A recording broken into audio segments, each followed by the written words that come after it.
Welcome, listeners, to www.ironradio.org, the website and podcast for all things strength sports and sports nutrition. With your hosts, Lonnie Lowery. Remember, Phil is like a gnarled old oak tree held together with scar tissue and bone spurs. Rob Fortney. And I'm telling you, the pain that I would suffer was beyond excruciating. And Phil Stevens. Just do it, Rob. You'll kill all those nerves. Thanks for listening. Welcome, Iron Radio listeners. This is Lonnie Lowery. I'm an exercise physiologist, and I'm a nutritionist, and I'm a former competitive bodybuilder. This is Phil Stevens, strength coach. I run Strength Field. I'm recently back to civilization from a week away in the forest. So cool. Nice. Even more epic beard now? Oh, yeah. The forest will do that, right? This is Dr. Mike T. Nelson, faculty member at the Carrig Institute, creator of the Flex Diet certification, and a whole bunch of other stuff. Right on. All right, everybody. We have 4 listener mails that we're going to touch on as opposed to specifically discussing, a new study or science news type things. So 4 of these mails, questions and whatnot. And then we're going to, after the break, talk about, did our 2018 predictions come true? So I went back and I listened to last year's episode about this time of year, and we predicted certain things that would happen in 2018. So we're going to talk about what part of our predictions panned out and which ones we'll modify and that sort of thing. But question number 1, and Mike, I had sent you this, a week or so ago. With the holidays, it's hard to remember. But we got a question following up some comments that you had made about stretching and how stretching doesn't structurally change, your muscles per se, necessarily, and that it was mostly neural. And we had a listener, and I've lost that particular question. But I wanted to address it because it's a good question. It's a really good question. Mm-hmm. Is stretching more neural and you're tricking your body into being more flexible or having greater range of motion, or is something physical happening? I thought you could address. Is it physical and structural, or is it just neural? Why do we stretch? In my opinion, obviously it's going to be both. And if you talk just about static stretching, just to kind of limit it, you're going to have both potential structural change and you're going to have a neurologic change. So to me, if I back up even further, why I'm not a big fan of static stretching in general, excluding the other associations with it. If you're using it as a cool down, your breathing may change and you're in a different state. Things like that can be beneficial, I believe, to become more parasympathetic after training.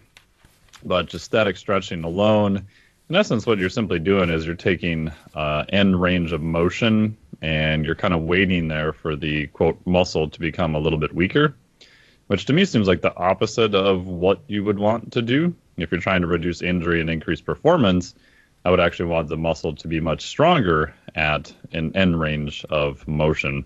In terms of the mechanism, there's a whole bunch of different things that have been proposed. Some of the newer studies would show that the perception is probably the biggest thing that changes with kind of classic static stretching. All right, so the first study they did on this, there's been a couple of their follow-up studies on it. I don't have the authors right in front of me. But they did the old school sit and reach test, right? And they're like, hey, okay, can you get your fingers past your toes, do some warm-ups, right? The classic, quote-unquote, hamstrings type stretch. And they did that, and what they did show is that, yes, there is an increased range of motion with static stretching. The catch is that it appears to be more of a change in perception, because what you're doing is you're telling the person in the study to stretch until you feel, a 9 out of 10 in tightness or that type of thing. Okay, do some static stretching. Okay, let's do it again. Go to that same sort of discomfort. Oh, look, you got a little bit further. But it appears that how much you can kind of tolerate or the perception of that end range of motion is now different. So because the perception is different, you're getting a little bit more increased range of motion, which to me seems kind of backwards of what you would really want to happen. You can also get into some other Static stretching stuff for much longer changes. Now you're talking in minutes. Some stuff has been written that maybe 5, 10, or 15 minutes. Now you may get some more structural changes. Maybe you add some sarcomeres to the muscle, although I think you're going to need some very long static stretching to do that. Yeah. So I'm not a big fan of that. And even more, like how many people I've worked with who have quote-unquote tight hamstrings, it may not necessarily be the hamstring itself, right? So if you're standing and I put you in an anterior pelvic tilt, right, so you tilt your pelvis more forward, pretend your pelvis is a bowl and you're trying to spill some of the bowl out, that's automatically going to jack up your hamstring tension because your hamstrings are attached, quote-unquote, on the back side, and you've just stretched your hamstrings. But if I measure you in that position, your hamstrings are going to be very short. But if we get that to be more of a quote-unquote neutral pelvic position, oh, wow, you just got 10, 20, 30 degrees of range of motion in your hamstring, even though I didn't really change your hamstring. I'm just changing that sort of attachment point. So that's more my bias with that. And last comment is, if you're looking for more structural changes and that kind of stuff, I think isometrics are probably going to be a little bit better. A full range of motion, things like that, but that gets into a whole different can of worms. Right. I think part of the confusion might be acute in minutes versus chronic over many weeks, Yes. Yeah, I remember a study ages ago, not to beat this to death, but they were looking, I think it might have been in bird wings. They put them in a permanently stretched position. Yeah, it's Jose Antonio. Was it Jose that did that? Yeah, the chronic weighted wing model. Yeah, I was thinking about the adding sarcomeres in a sequence, like it seemed to actually. That was him. Oh, I didn't realize. I thought it was like Bill Gagne or somebody back in the day. Yeah. A couple other people did it too, right? Where you clamp a bunch of weight on one of their wings, and then you have them walk around their cage with that on, like most of their life, and then you sacrifice the poor little bird and look at the muscle structure. But then, to the point, like you said, is that really applicable to a human being? You really, unless you get a cast put on and force a muscle into an extended position, but then it's going to atrophy in other ways. I don't know. The fastest way you could see actually adding sarcomeres was basically if they do a procedure where they lengthen one of your legs, right? So if you have a true leg length discrepancy that's related to the bone structure, not just your alignment, which is pretty rare, but if they go in and they lengthen that bone out, they'll see pretty rapid changes into that muscle. But again, that's a massive stress, and it's 24/7 all of the time, right? Which is not the same as, I just static stretch my hamstrings for 30 seconds. Okay. Yep. So, long story short, it's probably both, right? Acutely, it's almost entirely neural, of course, but chronically, there could be some structural changes in connective tissue and whatnot. Is that fair?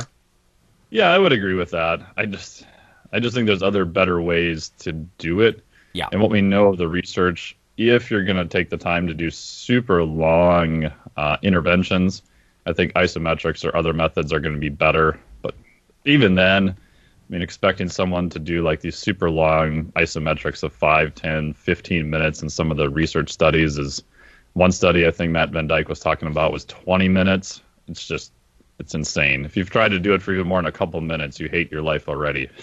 Right. We may do in the future just have an episode call it something like practical stretching that matters or something like that. Yeah, that'd be good. You could give us some tips. Okay. All right, let's move on to a couple for Phil here. This one is from Matt. Hey, guys, I'm unsure if this is the correct place to send listener mail. I'm a long-time listener, and I'm happy to say Iron Radio is my favorite podcast. I am a powerlifter in the 165-pound weight class, and my question is in regards to knee wraps for the squat. Do you guys have any tips for brands for someone who is just getting used to squatting with wraps versus someone who has been doing it for a while? So just getting used to it. Is there a specific way to actually wrap the knee that may lead to better performance or better numbers? I have been using Inzer 2.5-meter wraps, as I am still getting used to wraps. And then in parentheses, he says, my last meet, I just squatted in sleeves. What do you think, Phil? Knee wraps, best way?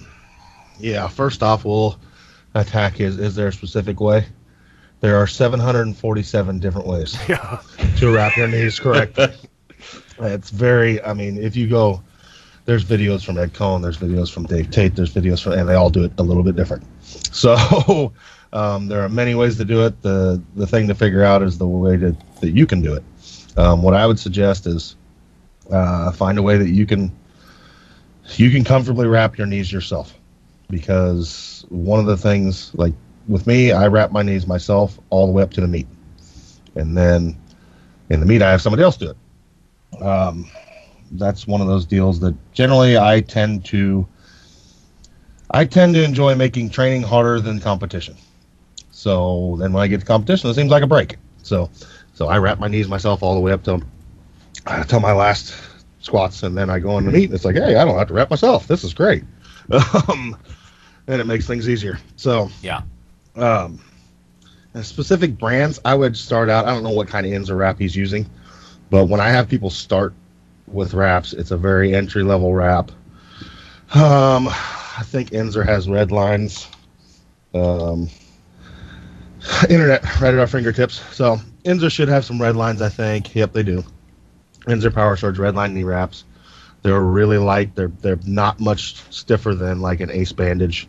Other than that, like Mark Bell's Gangster wraps, they're more stretchy. They're a rebound type wrap instead of a cast type wrap. It's something you're going to want to do entry level. They're not near as painful.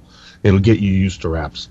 And then as you get going along more, then it's time to move to like a cast type wrap, which is just like it sounds. You're pretty much casting the knee, and it feels like you can't move at all when you're standing. Yeah. The minute you bend your knees, they feel better, but you're going to get a lot of stiffness, a lot of support out of those, and it's not very comfortable. So it's generally not a good idea to move somebody to those right away, because they're kind of in shock. So yeah, at what they're feeling on their knees.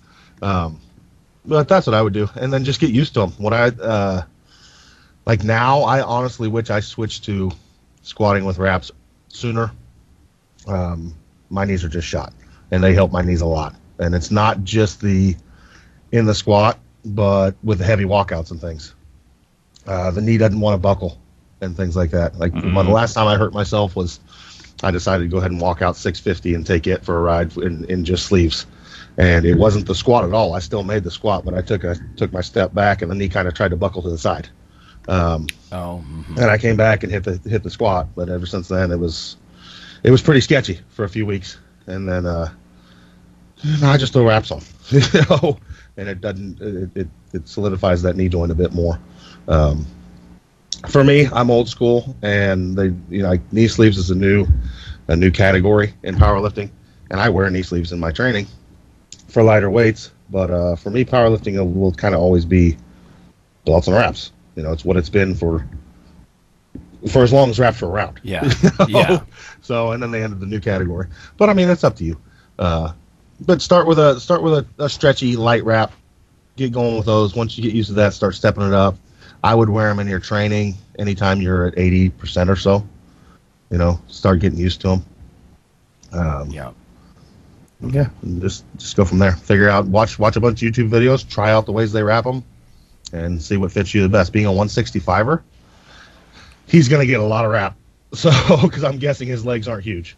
And that's one thing that I never understood, was like, okay, the maximum amount of length is 2.5 meters.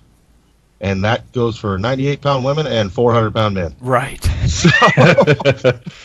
So you see like Tiny Tiff, she just broke the world record, and she's literally like 97 pounds. A 2.5 meter wrap goes around her like 47 pounds. So, and then you've got like, I don't know, JP Price weighing 380, and he gets the same wrap. Yeah. And it goes around like once. Yeah. These lighter people tend to get a lot more support than us bigger people do. But, yeah, because they get to use the same size wrap. But that's what he'll need to look at too. What federation you're going to squat in? What federation are you attached to? Yeah, because each of them has a different length of wrap they allow. Yeah. So I used to wrap when I went up to 405. I know that's not a lot for a power lifter, but I would always wrap just for knee protection. Like at no point was it for a performance enhancement. I don't know if that. I understand that if they're really firm, like that cast type doesn't compute with me very well. I just like the little springiness and some compression on my knees, But again, it really wasn't for performance. And that's the thing. I mean, I think even if it's mental, you just mentally feel better, your knees. And Yeah. if you do that, you move better. If your knees are aching, you're going to move weird. You're going to move tentatively. If you come in and your knees feel good, you're going to move right. So, and then that's, I kind of wish I would have used them. I wish I would have used them sooner and maybe helped ease the damage to the knees a little bit. So Yeah. Yeah, I would always wrap externally, like think external rotation, because I wouldn't want my knees to naturally buckle inward, right, in a heavy squat. So I would do I guess it'd be clockwise on my right side and counterclockwise on my left. Does that make sense, or is I just being goofy? No, generally it's usually wrap out, but I wrap each knee kind of like you said, because it's just easier because I'm right-handed. Yeah. Okay, So that never bothered me. But no, and the other thing you get is like, oh, for sports, well, he's not going to wear a knee wrap on the football field. Yeah, he's not going to squat 800 pounds either. That's right. So shut up. So shut up. He's not. It's training. Right. So if we can keep his training safer, and it's a good thing. So. Okay. Think of a very light wrap, or even like compression tights help with just the proprioceptive feeling around your knees in that area, because if you start getting pain, and I don't know, I just seen so many anecdotal stuff, and I've tried even just compression tights, which aren't doing anything for your lift. There's nothing there to support it. Yeah. But it just seems to feel a lot better, and it's not because you're getting a spring from it. It just feels different. No, I agree. I think it feels different, and it's like that. For some reason, even a light wrap, even a knee sleeve. Yeah, just exactly. having them on, it feels better. Yeah. And like I said, I think that comes down to it's more on the mental side of things. You just feel more secure. You feel better. Yeah. Like I'll wear a pair of power pants now, which is a light squat brief through all my training, all the way up to the meet. And I can't wear them in the meet, but that's okay. It makes my hips feel better. And it doesn't bother me. I don't notice the difference in the meet, but then I'm jacked up with adrenaline and everything else. Right. But I mean, if you can make training feel better and more secure, and you're just mentally better with it, do it, man. Yeah. So, it's training. You got to remember that. You don't need to. The fallacy of you need to mimic the field of play is bullshit. It's training. It's strength training. If we get you stronger, we're doing our job. Yeah. You don't need to wear exactly what you wear in the gym on the field if you're a multi-sport athlete or whatever. So. Yeah, especially depending on what quality you're working on. If you're working on limit strength, I mean, that's, I think, more of a preparatory base type motor quality. You're not even trying to get into faster speeds or anything like that. It's not the goal. That wasn't the intent of what you were trying to do. Exactly. Now, if we're out running freaking sprints or something and doing agility work, we're not going to wrap you up. So, but unless we have an injury or something we're dealing with. Yeah. So. Yeah, to me that always made sense. We've talked about that over the years. That some kind of compression garment, you could. I still call them spandex because of the '80s, but Under Armour, whatever you want. And as you get older, especially if you have smaller joints, if joint injury and stability is the weak link to continuing to push heavier loads, then save your joints a little, and I don't know, compress. Yeah.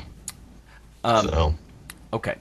This next one, you mentioned small lifters, and that's where we are with this next one. This is a follow-up from earlier, but I wanted to get your input on this, especially because Kara reset some details. So she says, Dear Iron Radio, thank you for responding to my question the other week about feet angle in the sumo deadlift. In hindsight, I definitely could have given better context to help with a complicated issue.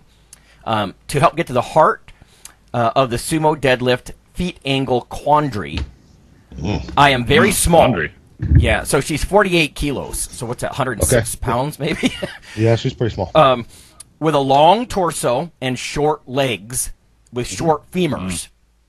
Okay. I excel at the squat and have struggled to get comfortable with deadlifting and finding my ideal starting position for my proportions. From the very beginning, she's been like this. My stance is not super wide, pretty standard with stacked joints. I wonder if my progress in the squat, and I think this is the crux of it, I wonder if my progress in the squat, while also becoming more proficient at the big three lifts in general, has changed which muscles are activated in the sumo deadlift, and changed my foot angle is just a natural progression of that. The change in my foot angle is just a natural progression. So she's progressed in the squat. She's wondering, I think, because of her training status, I think, is it changing which muscles are getting activated in the sumo, and is that affecting her foot angle? I hope any insights you might provide can also help my fellow long-torsoed, short-femored deadlifters out there. From the great Democratic Republic of Kanukistan, Kara. Kanukistan. Well, she should definitely be, without seeing her and just taking her by word here, I would definitely say she needs to be a sumo deadlifter in competition. That said, I would have her spend most of her time in conventional deadlifting because she's already squatting, and they're almost the same movement, especially for somebody with such a long torso and short femurs. She's going to be very upright. So what's she going to be weak on? She's going to be weak on hip hinging movements. And her hamstrings aren't going to get all that much work. And we need to strengthen her back because she has a long torso, and that's going to be a weak link because it's such a long lever arm. So we spend a lot of time conventional deadlifting as an assistance move. Like I have a really strong sumo puller in the gym right now, Felicia, who should be pulling. She should pull over 500 to meet here in a few weeks. My God. But most of her time, we're conventional deadlifting because she's built like this, like she just said. So we spend most of our training conventional deadlifting, and then we keep in form. Her lighter days up until recently here, because we're only like 4 weeks out, have been sumo deadlift, just to keep form in play. And then we start pushing the sumo deadlift form. And now, has the squat changed what muscle she's using? Depends. I haven't seen her squat. Is she a very wide squatter? Is she a more narrow stanced Olympic style squatter? And things like that. So yeah. With her build, I would probably have her squat a little bit more narrow. She's built to squat if she's got really short femurs. I have several girls in the gym that are really short femurs, and they squat straight up and down like a piston. So you start going into wider stance, and now you're pitching somebody with a long torso further forward. So I'd get her to sit her butt right down between her knees on her ankles. So and then it'd be basically we're going to use those strong quads is what I'm wanting to do with somebody built like her. You've got them, let's use them. So we're going to do a more of Olympic style squat and sit straight up and down. So instead of trying to put the on her hips, put the load on her hips. Basically, we want to bend at the knee a lot because she has short femurs and a short lever arm there. Not at the hip a bunch because she has a long torso. So I haven't seen her squat, so I can't tell you that. But yeah, it's very potential. And honestly, your sumo and your squat should have a lot of carryover to each other. Which is another reason why we conventional pull a lot, because you're not doing a hip hinging move. If you're sumoing correctly and you have somebody to teach you to do it correctly, your torso is going to be straight up and down. You're going to drive your knees out hard and pull your crotch as close to the bar as you can. And really, the hardest thing about a setup in the sumo hardest thing about the sumo lift is the setup. Just forcing yourself into the correct position, which most people don't do. I mean, if we were to go on YouTube right now and we watch 10 sumo pullers, there would be 9 really bad ones and 1 good one. Oh, because the most people out there are just doing it horribly, and they turn it into a wide stance conventional deadlift. I see. So, but okay, yeah. So yeah, she seems to understand it's a complicated issue. Kara, I would just suggest that if you really want some nuance, maybe take a trip down to Strength Guild if it's ever possible. Yeah. Worst case, send me some videos, shoot some video, show me something. There you go. I can't. It's hard for me to say anything without seeing it. If you can shoot some videos, message me, and I'll give you some insight. So that's cool. Yep. Okay. Well, I hope that at least helped a little, Kara. Yeah. She may be looking at rate of progress as a comparison. So if she's a little bit on the newer side and she's built to squat, she's obviously going to make faster progress there. So she may feel like her deadlift is severely lagging if she's comparing it to the lift that she's structurally built to do really good at. Well, exactly. And that's just like me. At one point, I was freaking squatting 5 and pulling 780, because I'm built a freaking deadlift. Yeah. So, and it's taken a while for my squat to catch up. So, right. Okay. There's one more before we go to break here and talk about last year's predictions and did they come true. This says, hi, Lonnie and the guys. This is actually through Kayla, sort of our Iron Radio intern here on Twitter. I've been reviewing some of the older episodes, and you mentioned using leucine many times. Do you have a specific form that is most effective, and could you elaborate on the benefits and effectiveness of this supplement? Thanks so much for all you guys do. I'll start this off, and Mike, if you want to chime in, of course. But Sure. I've always liked just free-form, old-school leucine. I mean, I guess if you can get it as a dipeptide or something, there's some studies suggest that might help with absorption. But leucine, the whole idea is muscle protein synthesis, right? The total leucine content of a meal has been related, up to a point at least, to its anabolic effects, right? And that's one of the things. I've worked with some supplement companies, and if they're selling like a pea protein or a plant protein, that's the kind of situation where maybe some additional leucine might help. I mean, leucine is one of the things that makes whey protein so quote unquote good, right? It's a fast acting protein, but it's also very leucine rich, and therefore, you get a 20-gram scoop of whey protein, and you're pretty much getting that.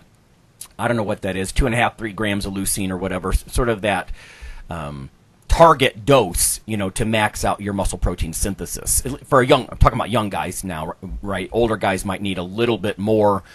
But yeah, that's a general idea. It's an essential amino acid, right? It's indispensable amino acid. It's a branched chain. It's one of the 3 branched chains of leucine, isoleucine, and valine, right? And leucine is by far the most interesting to me. A lot of companies say, no, you need the perfect proportions of these 3.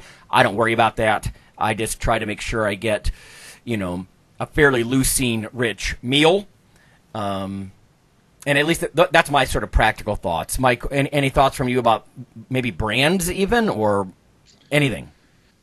Yeah, I would agree with that. I just use old school, leucine. You can use it also as an essential amino acid powder. You could use it in the form of a branched chain amino acid powder. A lot of that just depends upon cost. The trend now for supplement companies is they're all kind of switching over to essential amino acids. So you kind of have all the amino acids you need, since branched chains don't provide all of the essentials. Yep. Branched chains are just leucine, isoleucine, and valine. Yep. Yeah, in terms of like dose, I agree. About 1 to 3 grams. I wrote about that in the NSCA PTQ journal, not last month, but the issue before that. So the other part too is that you can, if you have someone who's just not consuming enough protein in a specific dose, especially smaller females who feel full eating only like 3 ounces of meat or something like that. I've had them add leucine to that meal. Mm-hmm. So the meat will provide essential amino acids, but if you've got a very small amount, you're probably not getting enough to cross that leucine concentration or that quote unquote threshold effect. So you can add it to those meals, might be beneficial. And as you said, Lonnie, especially if I'm working with someone who is a vegan who's open to using leucine as a supplement, a lot of the plant-based proteins, they tend to consume them in smaller amounts and may not get enough leucine. So adding that to meals can help make sure they get enough leucine to kind of trigger that event and enough essential amino acids so there's actually something there to build new muscle proteins from. Yeah, toward that end, I've seen over the years bodybuilders will just pop branched chain amino acid capsules thinking that that's going to cause muscle protein synthesis, but Phil used the analogy years ago. That's like flipping on the light switch, but there's not enough current in the line to do anything. So you need those other indispensable or essential amino acids for the whole process to, begin. So that's the risk of that. Now, having said that, I agree. When you talk about small meals, sometimes in bodybuilding, you work with fitness competitors, especially, they're having fairly small calorie snacks, and not even always with 30 grams of protein, 20 or 30 grams. So there's that fascinating research that suggests, and we talked about this ages ago, but if you add leucine to as little as 6 grams of more or less complete protein, you can really get that sort of, and I know you hate this word, Mike, but optimal effect, that protein synthetic effect, because you've bolstered that, like something that's, like I imagine like a peanut butter sandwich. By itself, that's not high quality protein as far as like muscle protein synthesis and stuff. So if you were to take a little leucine with that, arguably you'd get something similar to a scoop of whey protein, right? And all you did was get a little bit of several hundred milligrams of leucine on top of that PB&J sort of thing. So just different ways to try to apply this, I guess. But I hope that helps. Yeah, and if people want to go really far down the rabbit hole, the main researcher for human studies on that is going to be Drummond, Drummond, and then also Dr. Lane Norton, along with Dr. Lehman, has done a fair amount of that work in animal models. Yeah, Lehman and Nick Bird, I would point you. He's really knowledgeable. Done a bunch of that. It's through Phillips' lab with the whey protein, with small amounts of that, as you mentioned, with spiking it with leucine. Yeah. So, yeah. So there you go. I think it's an additive for snacks or lower calorie meals, smaller meals, just to make sure you're getting that protein synthetic effect without necessarily getting, many hundreds of calories, I guess. So, okay, having said that, I think that's our questions. Let's go to break. When we come back, we're going to talk about last year's predictions for the strength and fitness world and whether or not we were right.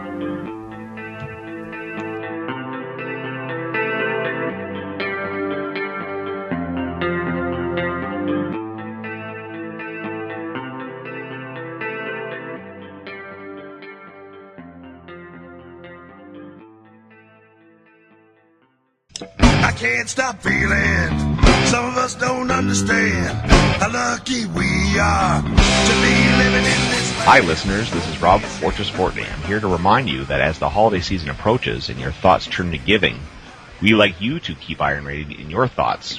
Over the past several years, there have been hundreds of listener comments hoping that Iron Radio stays on the air for years to come. Iron Radio is here for you. But as with any public radio type format, the show is listener supported. That's where you come in. For just $4 a month, you become a supporting member, keeping your weekly dose of education, experts, and gym talk flowing. Just go to www.ironradio.org and click on the $4 monthly subscribe button near the bottom of the page. Or click the donate button at the right of the page for a one-time donation. You are the Iron Brotherhood and Sisterhood. Of course, not everyone can afford to be a supporting member or a significant one-time donor.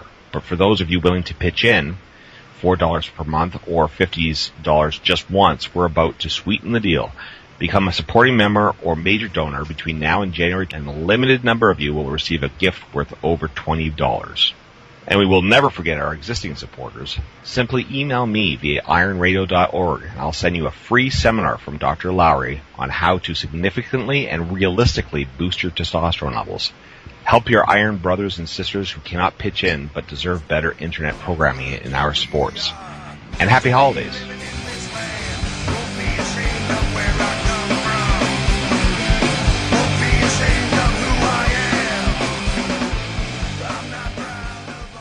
Hey listeners, this is Dr. Lonnie Lowry.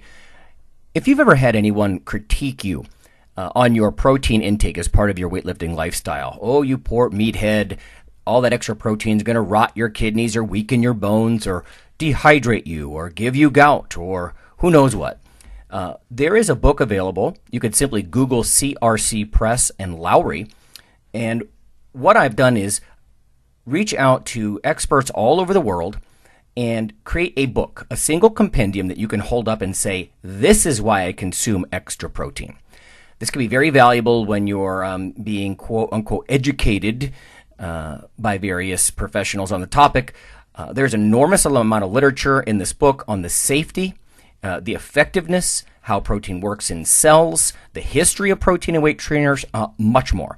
So again, please check out CRC Press and Protein and Lowry. You can just Google that, and I do, full disclosure, I do make a small single-digit royalty on the book, but that's not why I did it. I did it so we can all have something, our particular population, to both defend what we do and to inform our nutrition and our eating. Thanks.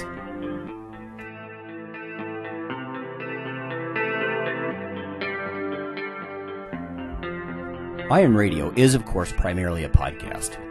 But over the years, there have been technical glitches calling for backup streaming and listeners who wanted the convenience of other sources of audio content. Toward this end, Iron Radio is now simulcast and backed up on YouTube. If needed, please search Lawnman07 or Iron Radio from within YouTube. There's not much video, but if you like to listen through YouTube on a Roku or other living room device, there you go.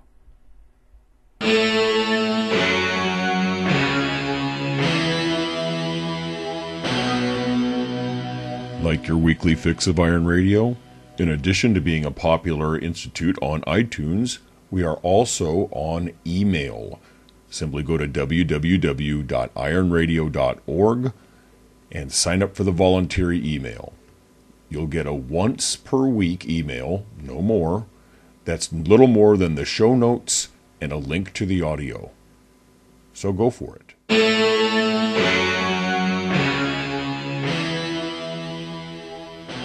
Alrighty, folks, we're back. It's Phil and Mike and Lonnie, and we are going to look at last year's predictions. I believe it was episode 452, but you can Google Iron Radio predictions and find it, I'm sure. What did we say? Actually, I'll start with what we reviewed. So we reviewed 2017 to sort of set the stage. We'll see if this stuff is still happening. And then we made predictions for 2018.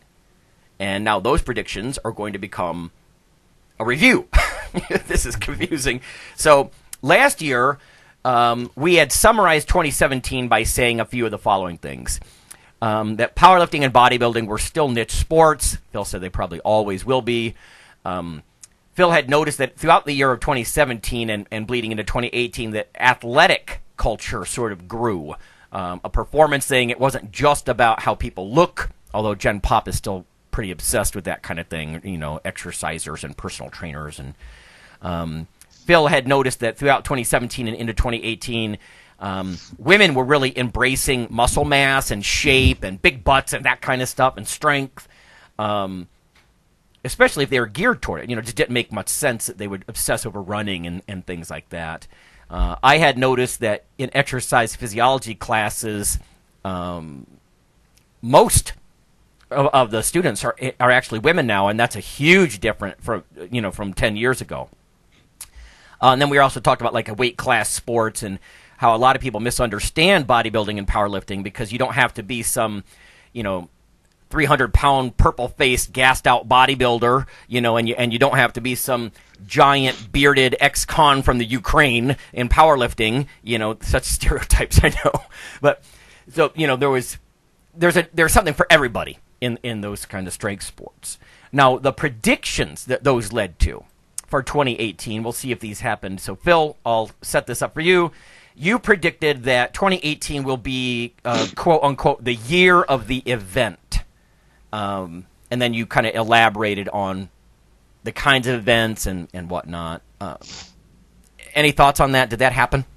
I'd say in many ways it did happen. I mean, we saw the Arnold get shut down for the first time ever because there were too many people there. Wow. So the fire department came in and shut it down and didn't let anybody else in. So, I mean, that's never happened. And, like, I was there. I was like, holy crap. Yeah. And it was turned into a one person walks out, one person can go in situation because they were max capacity. And they've crammed people in there before. It's like, imagine how busy it must have been. Tens of thousands. It was horrible. We walked through the expo once and got the hell out of there. So, and then all these meets now coming up. There were a bunch of meets. They're giving away money. You're seeing that more and more. And even coming to this next year, we got one starting off. The meet I'm going to, it's $10,000 giveaway. So that's drawing people in, man. And I think it's just going to continue to roll down the pike. I mean, you've got with record breakers, the Arnold. Well, the Arnold's in 6 countries now, I think, and you're seeing more and more of these things pop up. So, and just even at the local level, you're seeing bigger and better run events, and there's more meets than ever. It used to be it was hard to sign up for a meet, and now there's meets damn near every weekend, and they're all full. So, yeah.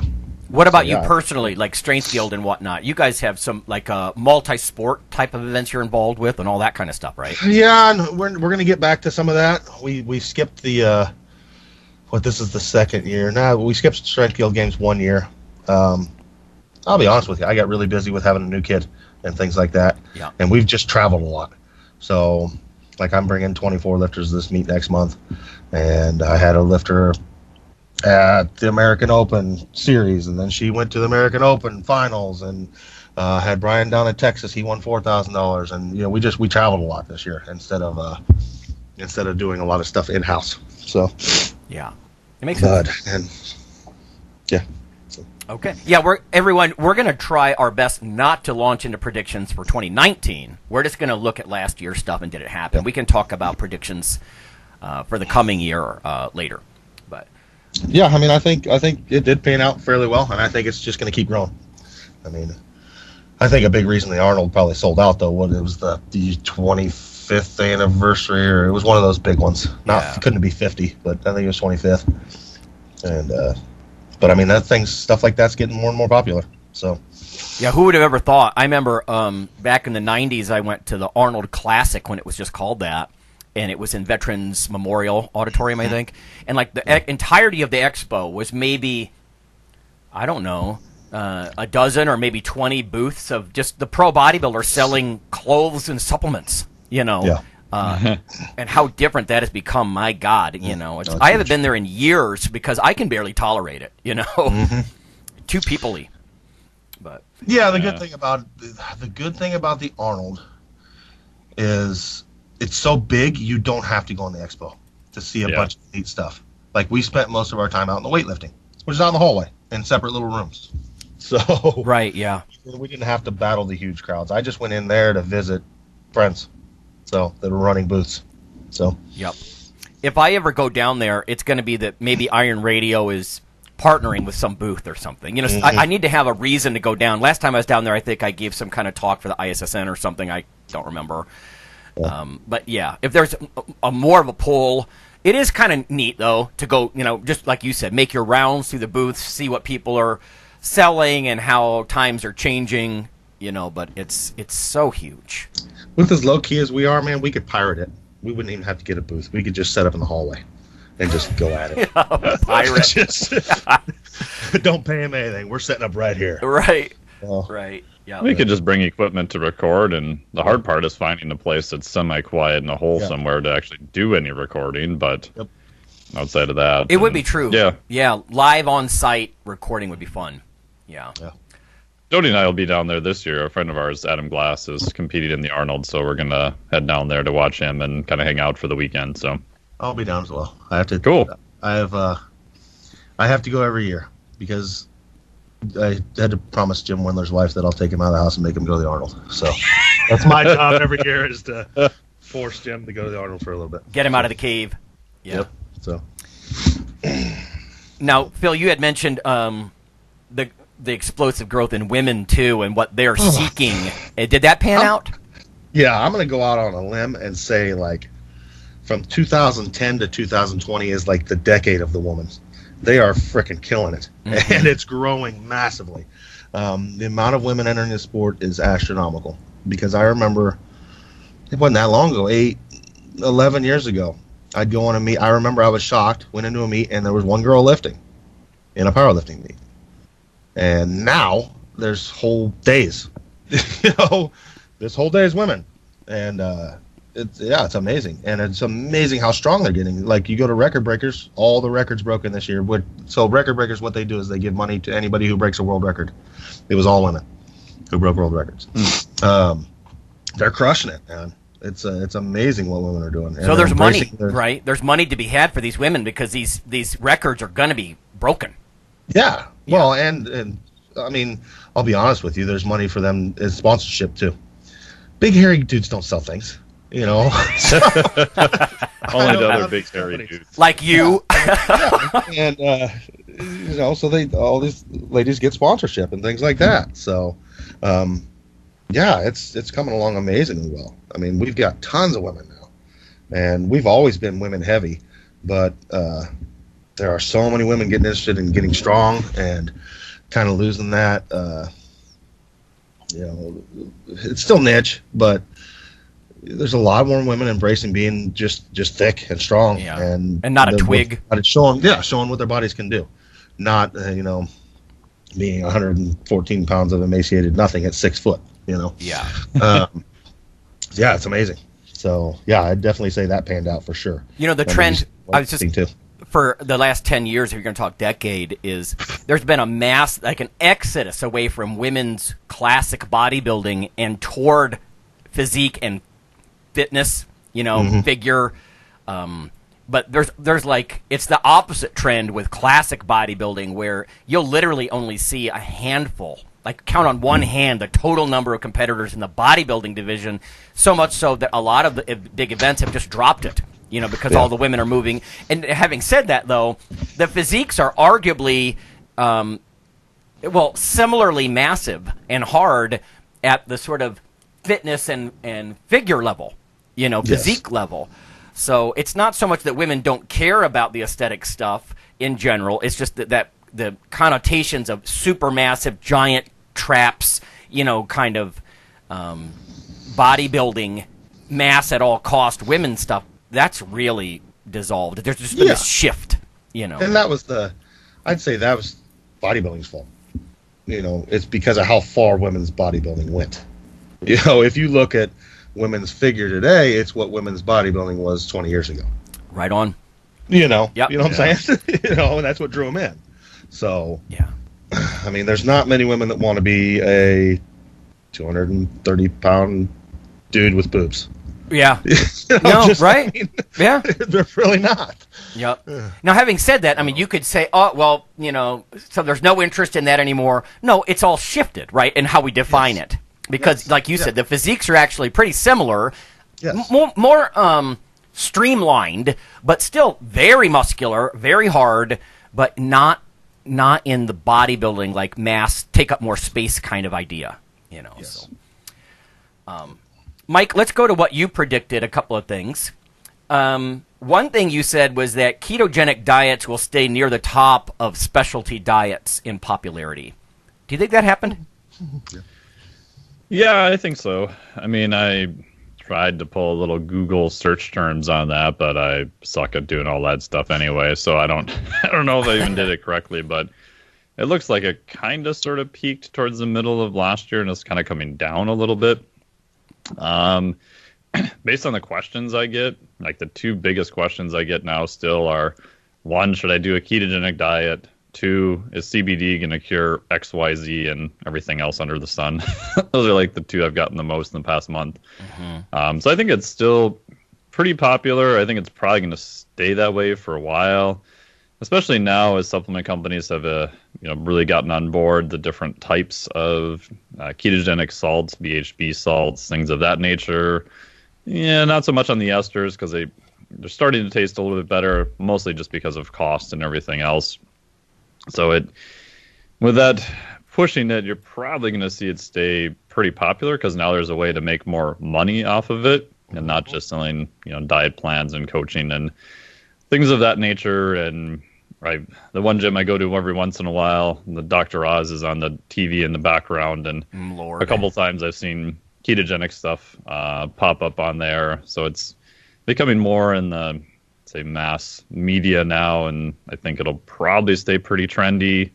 On the more bleeding edge side, I see cyclic ketogenic diets are becoming popular again now, which, I mean, you guys have been around long enough, you can trace that all the way back to Dan Duchesne stuff and Zampano back in the late 80s, early 90s, Mauro Di Pasquale, and I think that's probably going to blow up also. And it's probably for performance athletes, I don't think it's going to end real well. I've tried using that approach off and on, and it just seems to be a debacle. Agreed. Yeah, there's a handful of outliers who can do it. And I think people are realizing it's interesting to listen to some of it used to be hardcore ketogenic people a couple of years ago. Now they're like, well, but if you exercise, you still need carbs, so you need to do this cyclic ketogenic approach, and that'll probably stay for a while. So that's kind of my thoughts, and I think it seems to stay pretty popular. Okay. Yeah, I agree with that. I think there's a lot of confusion still. It's almost like the gluten-free diets, and in that people, if they do it cyclically, arguably they're going to push themselves out of a fat-adapted state and that kind of thing. Sure. And yet I still see advantages, to go. It's almost like the intermittent fasting thing, except you're kind of intermittent fasting carbs only, and I still see some advantages to it. But, definitely. But I like the concept. I mean, I think, to me, the concept, which jives with metabolic flexibility, which is obviously why I'm biased, I just think a lot of the people who say they're doing a ketogenic diet are probably not ketogenic, and then they're adding in a few more carbs, and it's working for them because they're probably not going all the way into ketosis and coming all the way out, even though they claim that they are. And that's probably better, right? So what are they doing? Just kind of an old school zigzag carb rotation type approach, which I'm a big fan of. Yeah. You also mentioned animal proteins would be labeled as more unhealthy, and there'd be a shift toward plant protein popularity. Did that happen? I think so. I mean, looking around in terms of new supplements, I mean, pretty much, I think every supplement company, for the most part, has introduced some type of plant protein. And now they're using, like we talked earlier in the show, combinations of different types of plant proteins and fortified with leucine, and everybody's claiming theirs is better than the next one. And some of the more vegan experts kind of switched over to promoting a plant-based diet now, which there's not really a definition for that. To some that's, hardcore vegan, to some that's vegetarian, to some that's, we'll just eat more plants. I'm like, okay, so we're back to eating more veggies and a kind of healthy, moderate based diet again. Yeah. I do think in this past year I did get more emails from people claiming that meat proteins are bad. I just had 2 conversations last week on that plant proteins are far superior, and the China study keeps getting brought up again, and so in my opinion, again, I'm biased, but it appears to have panned out that way. I think it's good that what you always say, my bias is this, right? Because we all bring certain biases to the table. It's just very appreciated. It's honorable, I think. I actually reviewed a comparison of pea protein versus whey I think it was over the last year, and I wasn't completely convinced. It felt a little bit biased to me, because basically the study was concluding that pea protein was actually equal or superior in some ways to whey, and you're just never going to sell me on that entirely. I'm sorry. I don't know how you measure that, or cherry pick which subjects you use or whatever it is, and I'm not speaking against any one group, but I'm not willing to just embrace all the plant protein entirely and eschew my dairy proteins like whey and casein, or meats. And I think that's where the Gen Pop is going to vary from our listenership, right? I don't think many weightlifters are going to unless you're really set ethically on being a vegan in some way. Yeah.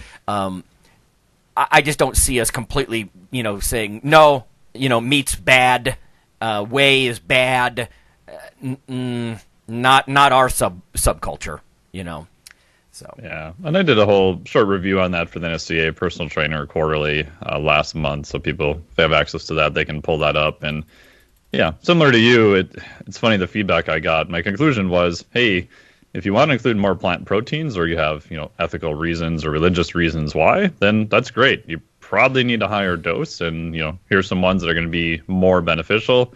Getting them as a supplement's probably just going to be more practical. But I didn't really say that they're going to be superior. I didn't find any data to show that.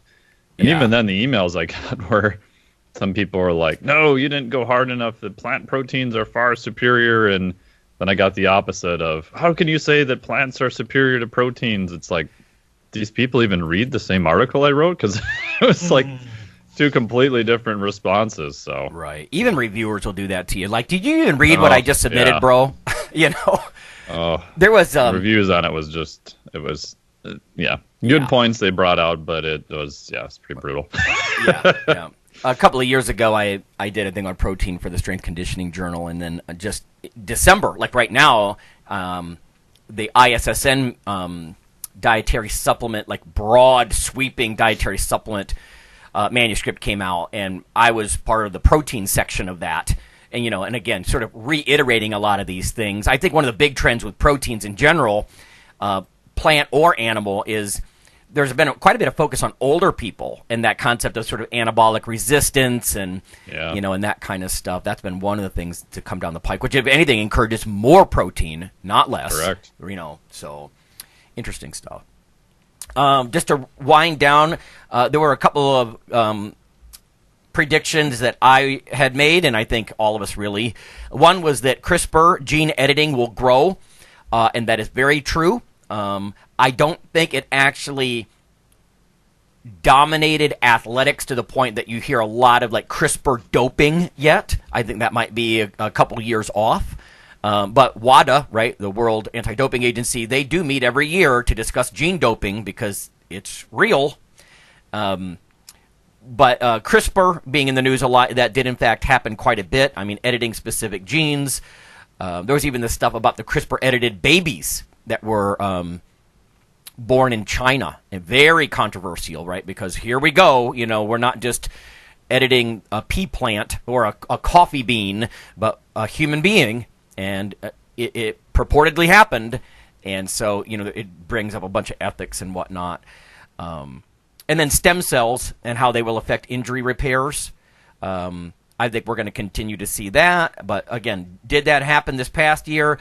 I've seen some on that. I don't know if it grew, but ultimately long term, like to Phil's point about decade by decade, that's really going to affect things like, vertebral disc degeneration, or I'm really hoping that the stem cells develop to the point that I can get my left knee, meniscal blowout somehow repaired without just removing all of it, and then working my way toward a knee replacement. I don't want to do that if I can prevent it. And then we talked about the microbiome, and I think that very much happened. It got a lot of attention, not just for general health, but for like mental things. There was some fine-tuning that maybe acetate or some of these other, you can call them short-chain fatty acids or what have you, but maybe, acid. Yeah, exactly. They are one of the mechanisms by which altered microbiome activity crosstalks with your brain.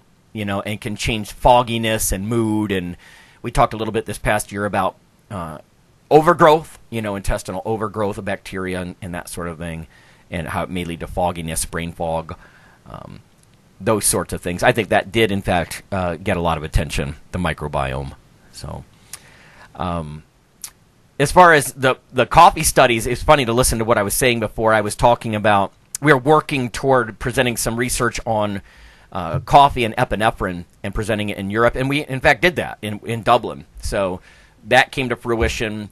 It looked like there was a strong trend toward increased epinephrine after a lifter drinks coffee when you stack it with brief weight training. So there had been some stuff in the past about how if you drink coffee and caffeine and whatnot before exhaustive exercise, it'll really push your epinephrine, right, your adrenaline. But even brief training, you drink 2 strong cups of coffee before you do that, and you do get a difference. And I even mentioned something at the time that was brewing that's going to happen at this point, is that women, I was curious if women are going to respond differently to the coffee, and it looks like they are. I mean, quantitatively, it's about double as far as alertness or epinephrine response. It's quantitatively much higher epi production and alertness. Now you might say, well, what about per kg? That big cup of coffee. Yeah, that was my question. Right. For one of our, to talk about one of our listeners who's 48 kilos, 2 big strong cups of coffee is much more of a dose for her than for Phil.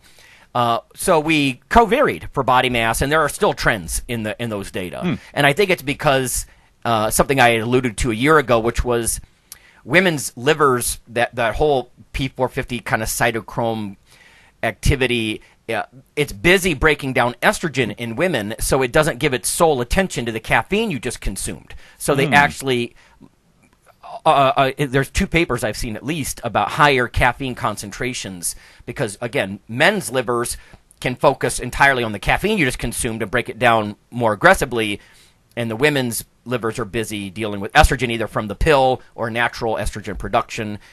So there's even a mechanism by which women might be getting, more out of a cup of coffee. It makes me kind of sad, right? It's almost like the concept of cheap buzz. Like women can drink coffee and get more out of it. Because I had one slightly jealous student say, well, I'm a guy, I'll just drink more. I'm like, yeah, you can, but then you would have to drink more. So, there's sort of a trade-off. That's no longer quite as cheap, is it?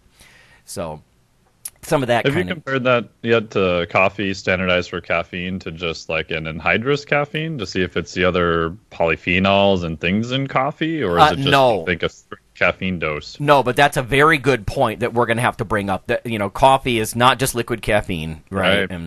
And that's something that I talked about a year ago about the brew method. We wanted to see which brew method led to the most total antioxidant capacity or the most, any number of things. All the compounds that are developed. Exactly. Which one led to the most chlorogenic acid, caffeic acid, all those sorts of things. And that is, we are actually doing that. We are underway doing that. Nice.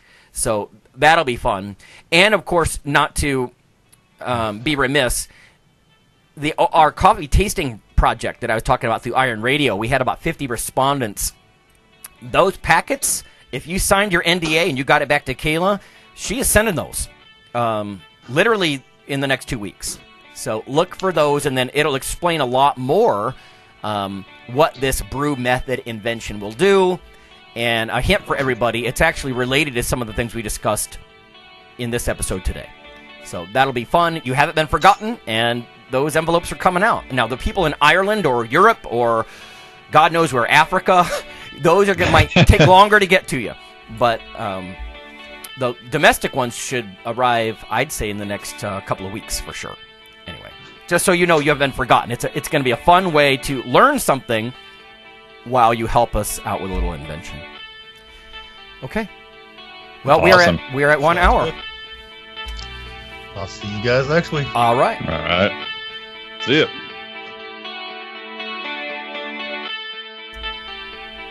Hey, listeners. Have you seen the store at IronRadio.org? There are 3 halls in the store. One for Phil, one for Fortress, and one for myself, Dr. Lowry. And they're thematic. So you can go into our Halls of Iron store and choose based on your goal. If you need something to learn or read or something nutritional, you can look in my store, Lonnie's store. If you want something about injury prevention or competition, then take a look at Phil's Hall of Iron. And if you want something about motivation or daily training, Fortress's Hall has what you're looking for. There are some fun, heroic descriptors as you browse through the stores. We try to make it a little more fun than the average boring online store. And whether you're a novice lifter or someone more experienced, you can take heart that you're not wasting your time. The things that we put in each Hall of Iron are actually based on our own recommendations. Protein powders that we know to be good, knee sleeves, wraps of some kind, things that Fortress uses in his own training. The stuff you see, is good. This way you don't waste time. So check out the Iron Radio store at ironradio.org and let us know what you think on the forums, and certainly you can request products and we will screen them before they go in. So thanks for listening.